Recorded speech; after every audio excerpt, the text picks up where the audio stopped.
Bonjour, bonsoir, j'espère que vous allez bien. Je suis content de vous retrouver. Aujourd'hui, on parle de vertèbres, on parle de la santé de la colonne vertébrale, de soulager les douleurs, de garder sa mobilité. Vous le savez, les conseils que je vous donne aujourd'hui ne remplacent pas les conseils d'un professionnel de la santé. Je vous invite d'ailleurs à aller en consulter un. Vous allez trouver aussi beaucoup d'informations et des exercices peut-être que je vais vous donner, que je vous donne sur ma chaîne dans mes livres, notamment mon livre 99 façons de soulager les douleurs au dos et au cou, et aussi mon livre Plus jamais malade, mon approche globale pour un corps en santé. Bonjour, Monsieur Fortier. Ma question est la suivante. On vient de me découvrir une hernie discale, cervicale C6 et C7.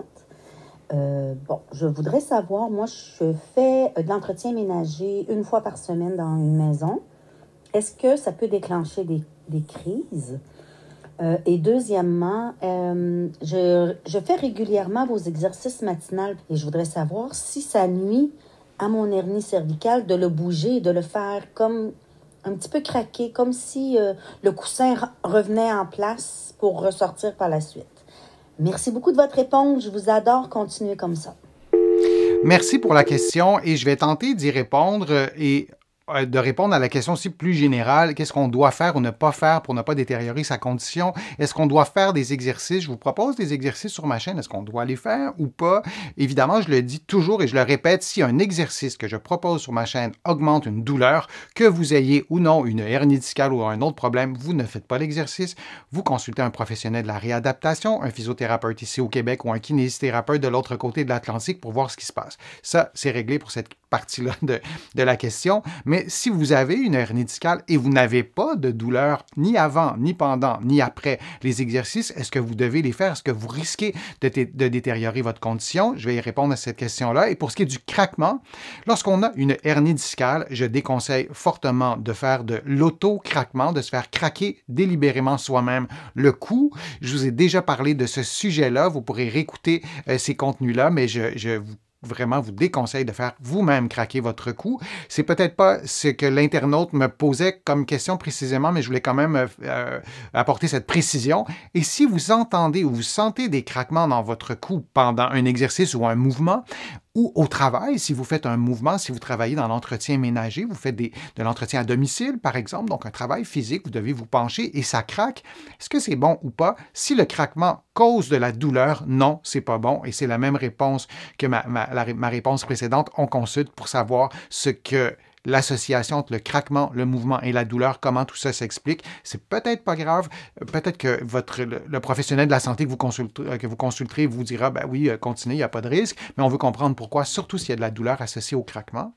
Et s'il n'y a pas de douleur associée au craquement, et c'est peut-être correct de continuer l'exercice dans bien des cas, ou le mouvement, dans bien des cas, lorsqu'on a un problème au cou, on a une raideur qui est associée, on a des tensions musculaires et on peut entendre des crépitements qui sont asymptomatiques, qui ne causent pas de douleur, mis à part le son qu'on entend, mais sinon, il n'y a absolument il y a pas de problème lié à ça.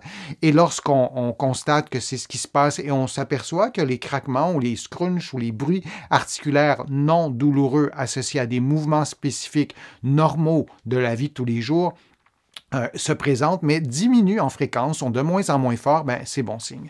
Regardons sommairement ce qu'est la hernie discale, parce que je veux surtout qu'on réponde à la question précisément de l'internaute, mais une hernie discale, je vous en ai déjà parlé, c'est le disque, le gel à l'intérieur d'un disque qui se déplace à l'extérieur, qui comprime une racine nerveuse qu'on voit à gauche en rouge, on voit qui symbolise l'inflammation ou l'irritation. Et ben, on peut avoir de la douleur, on peut avoir de la faiblesse, on peut avoir différents symptômes, une perte de sensibilité. Et lorsqu'on a une hernie discale cervicale, ben, les symptômes peuvent être encore plus invalidants parce que ça limite souvent les mouvements du cou. On a tous nos sens sur le cou, c'est quand même assez pratique de pouvoir bouger la tête. Alors, parfois, on ne peut pas le faire aussi librement qu'on le souhaiterait. Et on peut aussi avoir des symptômes au niveau des membres supérieurs des bras. Vous voyez la racine, mais cette racine-là va innerver le bras au complet, le bout des doigts. On peut avoir des pertes de motricité, par exemple, ou de capacité de faire des petits mouvements très, très subtils. Vous aurez, par exemple, il y a des gens qui vont se reconnaître, si vous placez votre main dans votre poche et vous allez chercher quelque chose à l'intérieur de votre poche, vous avez besoin de petits muscles très spécifiques qui peuvent être, leur fonctionnement peut être altéré en présence d'une hernie discale. Donc, ça peut être vraiment dérangeant et aussi une hernie discale lombaire, ça peut être dérangeant. Alors, je réponds à la question par étape à la question de l'internaute. Est-ce qu'on devrait faire des exercices? Est-ce qu'on se nuit? Alors, je vais vraiment dans une réponse élaborée. C'est important parce qu'une hernie discale, il y a bien des gens qui s'en remettent complètement et après quelques semaines, quelques mois peut-être, c'est réglé, c'est oublié, ça ne reviendra jamais. Dans certains contextes, c'est un peu plus compliqué, donc je voulais vous donner une réponse vraiment complète. Première réponse, suivre les recommandations, les indications et les contre-indications de vos professionnels de la santé. Souvent sur ma chaîne, vous me posez la question, par exemple, j'ai tel problème, en l'occurrence une hernie discale, est-ce que je peux faire telle chose? Je vais toujours vous répondre ce que vous voyez à l'écran parce que je ne vous ai pas évalué et il y a un risque de détérioration si on fait un peu, pas n'importe quoi, mais dans telles conditions, on ne veut pas, par exemple, reproduire tel mouvement ou aller faire 7 heures de voiture parce que la vibration sur une hernie discale, dans certains cas, c'est pas une bonne idée. Ce n'est pas moi qui dois répondre à ça, ni personne d'autre sur le web, même s'il y a des gens qui sont très volontaires pour répondre à toutes les questions, mais je pense que c'est pas très professionnel de vous répondre sans avoir évalué votre condition. Donc, c'est pas de la mauvaise foi, ni de ma part, ni des autres personnes qui vous répondent ça, mais c'est une question d'abord de sécurité. Deuxièmement, est-ce que, toujours dans la réponse, dans la question, est-ce qu'on doit faire des exercices? Est-ce qu'on doit faire des mouvements, par exemple, dans un contexte de hernie discale, cervicale? Si votre hernie, elle est symptomatique, vous avez de la douleur, de la faiblesse, de la raideur, des sensibilités, une sensibilité altérée, bien, vous y allez vraiment très prudemment. D'une certaine façon, on ne veut pas s'immobiliser, mais quand on a de la douleur, on ne veut pas reproduire des symptômes, à moins qu'on soit suivi par un professionnel de la réadaptation, un physiothérapeute ici au Québec ou un kiné de l'autre côté de l'Atlantique et qu'on le fasse de façon contrôlée et qu'on comprenne ce qui se passe et qu'on y aille progressivement avec un suivi, c'est possible. Et quand il n'y a pas de symptômes, on n'a rien de ce que j'ai évoqué, on reprend le mouvement, on continue aussi le mouvement, nos activités quotidiennes. La dernière chose qu'on veut faire, c'est s'immobiliser, je vais y revenir, mais donc on répond à la question, est-ce que j'ai des symptômes ou pas? Et s'il y en a, on y va vraiment beaucoup plus prudemment. Troisième volet à la réponse, on y va toujours avec des mouvements lents et contrôlés. Si on a une hernie discale cervicale, on parle de mouvements de la tête, on parle de mouvements aussi du haut du thorax, des épaules, toute cette région-là. Par exemple, je vous ai déjà montré cet exercice-là. Vous pouvez, laissez-moi placer la caméra comme ça. Donc, si vous croisez les mains sur les épaules et vous tournez les épaules sans bouger votre tête, et vous pourriez y aller 2 fois moins vite que ce que j'ai fait, c'est une façon très progressive, très lente, très contrôlé, on bouge très peu le cou, c'est les épaules et le haut du dos qui sont mobilisés. Alors, c'est une façon de faire la technique de la tortue, donc d'y aller vraiment très lentement et très progressivement. Et ensuite, on augmente l'amplitude, on augmente l'intensité, on augmente peut-être la résistance dans certains cas. Tout ça progressivement, on vérifie si ça se détériore et évidemment, je l'ai dit au premier point, idéalement, on aura consulté un professionnel de la santé qui pourra nous accompagner, mais je sais que vous n'avez pas tous et toutes accès à des professionnels de la santé, donc je pense qu'on se doit aussi, nous, les professionnels de la santé, de vous aider lorsque vous n'avez pas accès à nous et on a quand même des conseils qu'on peut vous donner, c'est ce que je fais en ce moment. Quatrième point, on fait des mouvements spécifiques et non douloureux. Donc, on ne veut pas faire n'importe quoi, on veut contrôler le mouvement. Par exemple, si on travaille, si on stimule ou on reproduit l'inclinaison, on va vouloir faire un mouvement d'inclinaison. Vous voyez les vertèbres cervicales à votre droite. Donc, là, vous ne les voyez plus sur moi, mais j'ai quand même les 7 vertèbres cervicales. Et vous aussi, vous avez vos 7 vertèbres cervicales. Comment faites-vous pour mobiliser les vertèbres du haut ou les vertèbres du bas? C'est pas si intuitif que ça. Vous allez trouver ces exercices-là sur ma chaîne. Je vous les montre rapidement. Vous placez votre doigt vis-à-vis votre nez et vous faites une inclinaison. Et l'axe d'inclinaison doit être situé vis-à-vis votre nez. Là, vous avez bougé les vertèbres cervicales hautes. Vous allez trouver ça sur ma chaîne de façon beaucoup plus détaillée, mais ça vous donne déjà une idée. Et si vous placez votre doigt vis-à-vis votre gorge, et moi, je vous invite à le faire maintenant. Évidemment, ça ne doit pas reproduire de douleur, mais si vous le faites maintenant, vous allez vous en souvenir plus tard. Et vous faites une inclinaison, mais l'axe d'inclinaison doit passer par votre doigt. Vous voyez ce que ça donne.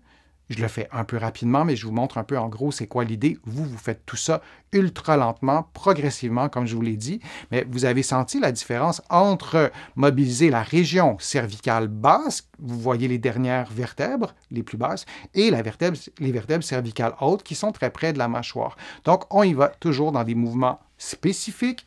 Je vous en ai montré 2, il y en a plusieurs autres, et des mouvements non douloureux. C'est le même principe pour une hernie discale, oui, lombaire. On veut détendre la musculature lorsqu'on a mal, lorsque notre corps détecte qu'il y a un problème, par exemple, avec une hernie discale, cervicale ou lombaire, il y a des muscles qui vont se contracter par eux-mêmes, presque à notre insu. Donc, ces contractions musculaires-là, elles sont présentes, pour nous protéger. Parce que le corps se dit « Oh, il y a un problème, je vais contracter pour immobiliser cette région-là pour ne pas faire un mouvement de trop grande amplitude et de me blesser. » Ça, c'est des contractions musculaires qu'on ne veut pas enlever, qu'on ne pourra probablement pas enlever. Si vous avez une hernie discale depuis des semaines et des semaines, vous avez un rendez-vous, mais vous avez un temps d'attente qui est vraiment très, très long, alors il y a eu cette contraction musculaire qui se voulait protectrice, qui voulait vous protéger. Mais là, si ça perdure, tout ça, il y a d'autres tensions musculaires qui vont s'installer au trapèze, des fois entre les omoplates, beaucoup plus loin, parfois au bas du dos même. Et ces contractions-là, ces tensions musculaires-là, c'est pas là pour vous protéger. C'est à force d'avoir cette région du corps qui se contracte, bien, tout se contracte. Donc, on veut détendre ces muscles-là. Alors, on ne veut pas tout détendre à tout prix. C'est pour ça que là aussi, on y va progressivement, mais on veut détendre les muscles. Et j'ai mis ces pistolets d'automassage. Je cherchais le mot. C'est totalement contre-indiqué en présence de hernie discale. Il n'y a pas de contre-indication formelle. C'est pas pour avoir fait des tests de ces machines-là et d'en avoir fait avec plusieurs modèles. Moi, j'ai jamais vu écrit contre-indication pour une hernie discale cervicale. C'est, à mon sens, ça devrait être contre-indiqué. Oui, on peut se faire du tort. Ce sont des vibrations assez puissantes. Il n'y a aucun intérêt à utiliser ça. Non seulement il n'y a pas d'intérêt, mais vous risquez de vous blesser. Et à mon sens, on ne devrait jamais utiliser ces appareils-là sur le cou. Même si la vibration n'est pas, vous placez pas l'intensité au maximum, je pense qu'il y a des risques à utiliser ça et on ne devrait pas le faire. C'est mon opinion. Peut-être que tous mes collègues ne la partagent pas, mais moi, je vous déconseille d'utiliser ces appareils-là et je pense que c'est contre-indiqué, on devrait le dire, dans un contexte de hernie discale. Un autre élément fort intéressant en présence de hernie discale, de stimuler la respiration. Et ce que je vous montre, c'est une vidéo. On devrait voir, oui, comme ça, on voit le muscle diaphragme se contracter. Donc, le 6e point, ce qu'on peut faire et ce qu'on ne peut pas faire, bien, on peut faire des exercices de respiration.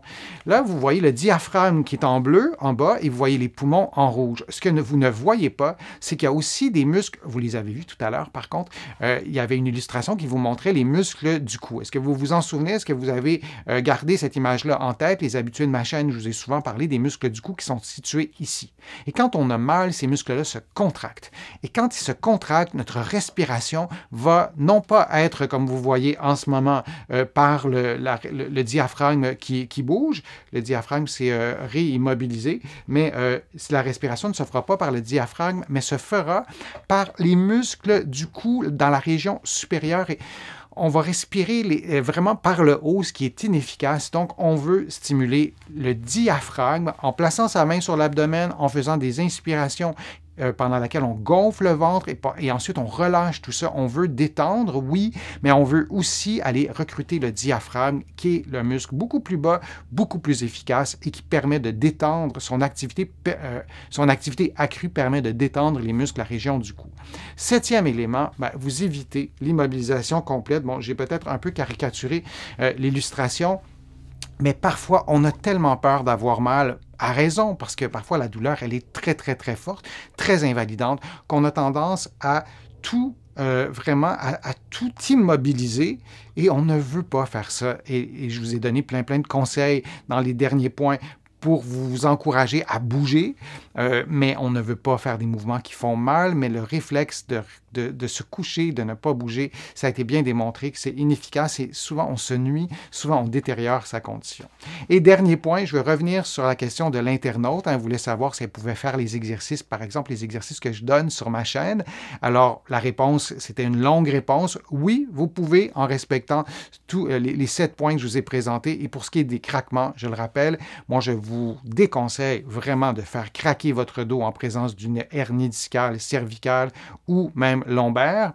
Et même pour ce qui est des craquements au niveau du cou, quand on se fait craquer notre cou, moi je vous déconseille de le faire tout le temps.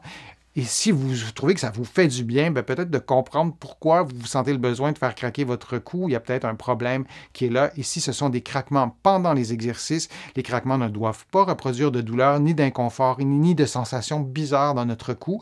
Ça doit rester confortable et on évalue, on vérifie si ces craquements diminuent en intensité, en fréquence. Et ça pourrait être un signe aussi de progrès. Je vous remercie d'avoir été là. Je vous invite à visiter mon site web, le www.denisfortier.ca. Vous allez pouvoir y faire une contribution si vous le souhaitez, une contribution financière, mais aussi une contribution par clic. Vous allez pouvoir trouver comment faire. Ça m'aide à continuer à vous présenter autant de contenu. Je suis toujours ravi de le faire. Sur mon site web, vous allez trouver aussi un blog avec beaucoup d'informations. Tout ça est gratuit. Vous allez pouvoir vous abonner à une infolettre.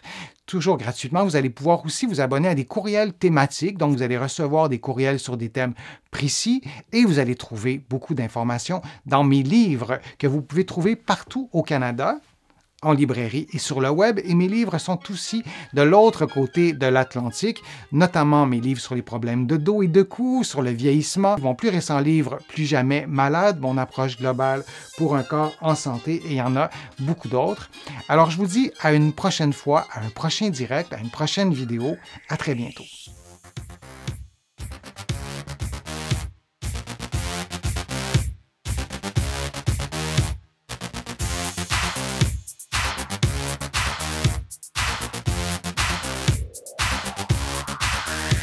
Shh.